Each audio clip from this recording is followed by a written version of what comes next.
Hello guys, welcome back to my channel. My name is Prashant Kumar. I hope that everybody is doing well, and if they are not doing well, everything would be okay. Just give some time. So after making 35 videos about Australia and doing all my research, this channel is now starting pros and cons series of different countries. So when I was planning my masters, I did a lot of research. I've given GRE, GMAT, PTE, and then after a thorough research, I decided to do my masters of business analytics from Macquarie University, Australia. It's been 2 years. I got graduated this year. So this video, I'm not saying Australia is bad. I'm not saying Australia is good. In this video, we would be discussing about what would be the cons of Australia. And I'm not an immigration consultant. It's on my experience that I'm talking about. Hopefully you guys will connect. If you are not able to connect, not a problem. This is totally for research purposes so that the students who are planning this year, specifically 2024, to go to Australia, because I have 2 years of studying experience in Australia. So that's why I thought I can give a better judgment that this country for this time is great or not. But if you are planning to come here, don't make your decision according to my perspective because my experiences was different. It is totally for informational purposes so that the mistakes I did, the problems which I faced, so you guys can learn from that and choose your country better. Because the situation in 2023, 2021, 2020 or 1990s also was different with Australia, but right now it is totally different. There would be another video of pros in Australia laterwards. So it's a request that if you are watching this video, please keep your mind open because when you are planning to invest your money in education, your basic step one is to research about all the countries, that which would be a suitable country for your investment, what should be the ROI, what is the post-study work visa, what are the job prospects. These are the things that you guys should know and you should do research for. So specifically this video will talk about that what are the cons, and according to that in the next video what are the pros. And when you see the whole video of pros and cons, then make your decision. If your requirement, if your need satisfy with both pros and cons and you are satisfied with that and you are like yes, this is a go-to country, then you can go for Australia. But before that, you need to know both the sides. Okay, so we'll start with the first thing, scholarships. I will not say they misguide you. I will not say that it is a trap. Nothing like that. But I'll say that they market their scholarships in such a way students feel that they are saving a lot of money, very great deal for them, and they will recover in a larger picture. But the honest truth is, Australia marketing their scholarship, it's not as legit as they shows. I'll tell you how. So example, if the commodity is of 20 rupees on Friday, and if the consumer is not buying that commodity, have you seen that in the showrooms what they do? They put that the commodity was earlier 22 rupees. After a discount, now it is 20. So they are not changing the price. They are marketing in such a way that you guys think that we are getting a scholarship. So if a student wants to complete his or her masters or bachelors in a very good budget friendly way, I'll not recommend Australia because the chances of scholarship is very less. And if you get a scholarship also in which all the consultants or all the university claim that you got 20% scholarship, you got 30% scholarship, actually you guys are paying the original amount. They are just marketing in such a way that you guys think that you got a scholarship because A, you feel very valued that in my this specific 6 CGPA I got this scholarship. Please think wisely. Who will give a scholarship to a student who just has 6 CGPA, who got an IELTS score of 6? It's a no-brainer. So you students have to think that cost is an issue and still they are portraying that we can give you a scholarship and then after a scholarship your fees would be 40 lakhs. I think it's not worth it. Being very honest to you guys, I paid 34 lakh rupees and at that time it was expensive. They told me that they are giving $20,000 of a scholarship to me. I felt very good.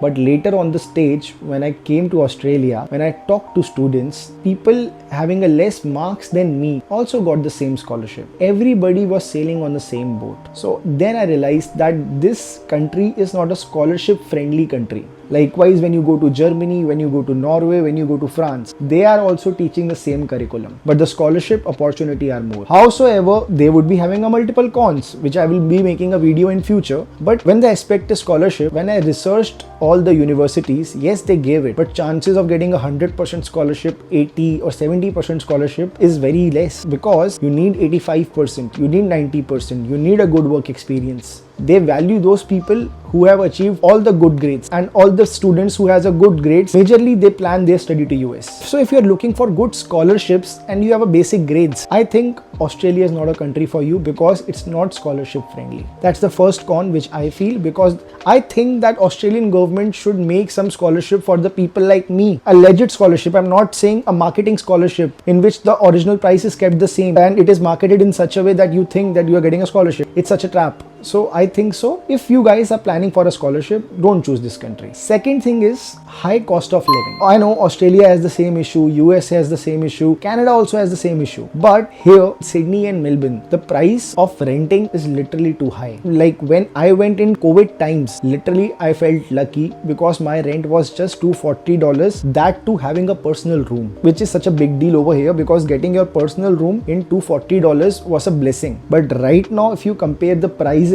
it's very tough to survive, and because of that the demand of houses increases and supply is very less. That's why there is a high cost of living. The food is expensive, the renting is expensive. If you buy some clothes for you, it's getting expensive because of inflation, and the byproduct of this is that people are not able to find the jobs. So the time when a student arrives in Australia and they don't get a job, in that specific time taking money from home, giving $350 worth of a rent per week is a big thing. So the living is literally very expensive over here, and chances of getting a job is very less right now. I'm telling you the situation because it's a simple mathematics, because a lot of students are choosing their destination to Australia, and for one job there are 300 people. So because of this, the housing crisis, the high cost of living, it's a bigger issue. So if you guys want that you can get a job as early as possible, you start to repay your education loan or your college fee, it's getting very difficult for it right now, due to which there is a housing shortage issue. In my time also it was there. Thanks to God, there was Amber student, like I have also mentioned earlier about Amber. So if any student is coming right now or are planning to come in the month of June or July, it is presented in more than 100 cities, which they provide you houses in a very budget friendly manner near your universities, where your food, your gym, all the utilities would be nearby. Your traveling expense would be lesser because it would be nearby your house. And the most important thing is that in Australia, to get a house for a rent, you need certain documents. And when you come as a fresher over here, what I mean to say by fresher, that you don't have any previous history, it is very tough to get a house. This platform literally helps a lot of students to at least secure a place, that for initial 6 months or 12 months you have place to live. So if you are planning, please contact them. They'll at least counsel you, they at least guide you and help you for an accommodation. Coming back to the topic, the third con of Australia right now is, according to my experience, volatility of visa. Meaning when there was a COVID, they closed their borders and nobody was coming to Australia. They were planning to go to London, they were planning to go to Canada, US, because the gates were open at the COVID times, but nobody was choosing Australia. So what they did, after 2 years when they opened their borders, they were accepting anyone. They were giving 5 years of visa. So imagine the counselors who told students at that time that choose Masters of Business Analytics, you will get 5 years of visa. They chose that course, and because of that, they were lucky enough that they got 5 years of visa. But suddenly in this mid-April 2024, because of excess of students, they have changed their visa condition. Right now, if you are an Indian, you will get 3 years of post-study work visa. If you are not an Indian, you will just get 2 years. Eligibility requirement. Earlier, if the PT requirement was 5.5, right now it has gone to 6. And that too doesn't give you guarantee that you will land up a college or not, because they are cancelling the visas of the students who already got the offer letter. Have you heard any university that cancels the offer letter? No, you go to France, you go to Germany. If the offer letter is given, that means you are coming. But here the people are getting rejection after getting the offer letter because there are excess number of students already over here. So they change rules in such a way that nothing is permanent. Like you can't plan next ahead 5 years that what you should do, because things get changing year by year. You never know that next year the post-study work visa go to 1 year. We don't know that. This is the problem. So I think the country in which such a volatility is an issue, you should think before coming. And the people in the comment section who will tell that why did you came to Australia? I'll tell you in the video of pros in Australia, but I'll just give you a gist of it. The reason I came, because I was getting 5 years of visa. No other thing. Being very honest to you guys, I didn't saw my education quality. I didn't saw any other thing. My main thing was that if my father is spending 34 lakh rupees, at least in 5 years, I would be recover half of it. you can do it more, but with the lifestyle like me, I am not good at saving money. So I thought at least half of my money will be recovered, because in US you just get 3 months of time to look for a job. At least you have that stability. But I respect US in one thing, that their rules is stagnant all over the years. They don't change it. In Australia, you never know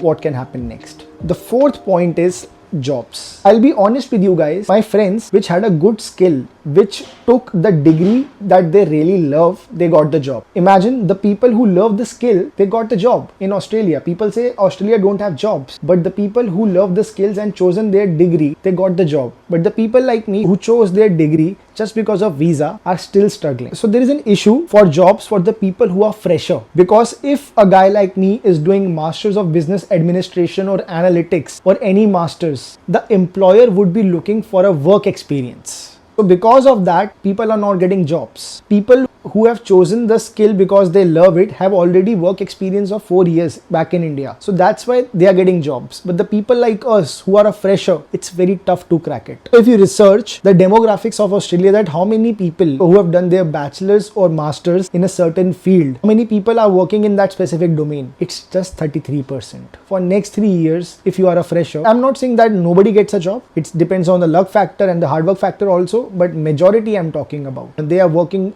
in a hospitality sector, they are working in a cafe baristas, they are doing a sales job. So, and it's not bad though, because you have to recover some money howsoever, but they're not getting their jobs in certain field. So if you think the things are easy in Australia, it's not. Job market is literally tough, because you are not competing with Indian students. You are competing with Australians, you are competing with Chinese, you are competing with Japanese, and everybody has a different skill set. So you have to bring your A-level game. So job is very competitive in Australia. The last point, which I think it's a biggest con, is getting a PR, because right now the points are increasing day by day. There is a thing called professional year. So what is the meaning of professional year is that if you have done your masters, if you have done your bachelor's, and if you are not able to get a job, you need specific points in your field of study to get a PR. So example, I have done my masters. So when I would be calculating the PR points, there would be a certain list in which I can see that how many people in Sydney who is an analyst, that what is the cutoff going right now. So the cutoff would be 100 points or 105 points. And if I go to PR calculator and if I calculate all the points, my point is 75 or 80. The reason I am behind 25 points, A, age,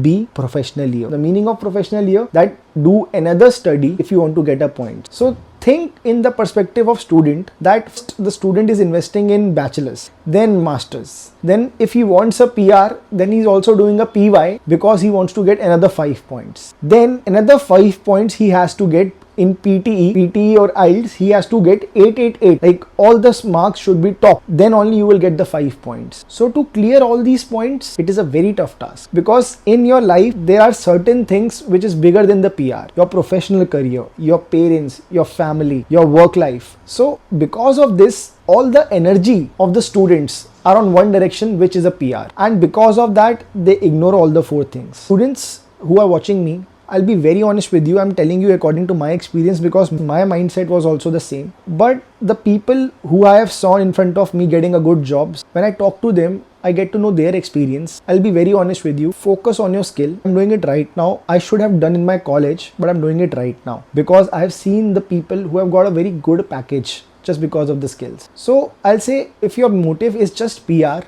go to PR friendly country. There would be a lot of countries. Do your research. I'll make a video. Don't come to any country just because you want a PR. Because of just one thing, you would be screwing up all your life aspects. And later onwards, when you will get a PR, by compromising everything, you will get to know that it is nothing. I still have the same amount of money in my bank account. I'm doing the same job in which promotion is very less. And instead of working on my skill, I just wasted all my life because of this thing. So please think for a larger picture, that where do you want to see yourself in next 5 years, and then make a decision. Hopefully you would have all liked my video, and if you have any concern, just email me. If you have any doubt, whatever doubt I can solve on comment section, I'll solve it. Hopefully you would have liked my video. Please like, share and subscribe, and there would be a next video of pros of studying in Australia. You will like that also, but the first thing is see what you want and then decide a country to study about.